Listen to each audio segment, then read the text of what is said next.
కడప అంటే ఫ్యాక్షనిజం మాత్రమే కాదు, వాళ్ళ ఎమోషన్స్ కూడా ఉంటాయి. దేవుని గడప అంటే వెంకటేశ్వర స్వామి కూడా ఎమోషనే. అందుకే తిరుమల తొలి గడప అని పిలుస్తారు. జనవరిలో వచ్చే పెద్ద దర్గా ఊర్స్ అయితే వాళ్ళ మంది సినీ సెలబ్రిటీస్ క్యూ కట్టేస్తారు.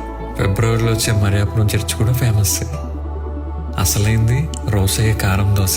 ఇది తిన్నాక మర్చిపోయినోడు ఎవ్వడు లేడు. వైవి స్ట్రీట్ దగ్గర ఉన్న అలంకార లస్సీ అయితే మత్తిపోతుంది అసలు. గండికోట అందాలు, 7 రోడ్స్ లో మయూర బేకరీ, దాని దిల్పొస్తుంది అయితే చాలా మందికి ఫేవరెట్. గండి ఆంజనేయ స్వామి అంటే ఓ పెద్ద ఎమోషన్. ఖాన్ సైకిల్ మార్ట్ అంటే అదొక landmark. ITC Gandhi circle కూడా పెద్ద మార్కే. Nirmala English medium high school. ఇందులో ఎంతమంది చదివారో తెలియదు కానీ నేనైతే ఇక్కడే చదివా. నాకున్న బోల్డ్ మెమరీస్ లో ఇది అతిపెద్ద మెమరీస్. స్కూల్ అంటే ఇలానే ఉండాలి అని అనిపిస్తుంది. చదువు అంతా అయిపోయినాక అప్పుడే అయిపోయిందా అనిపించింది. Anyhow, I love my Kadapa.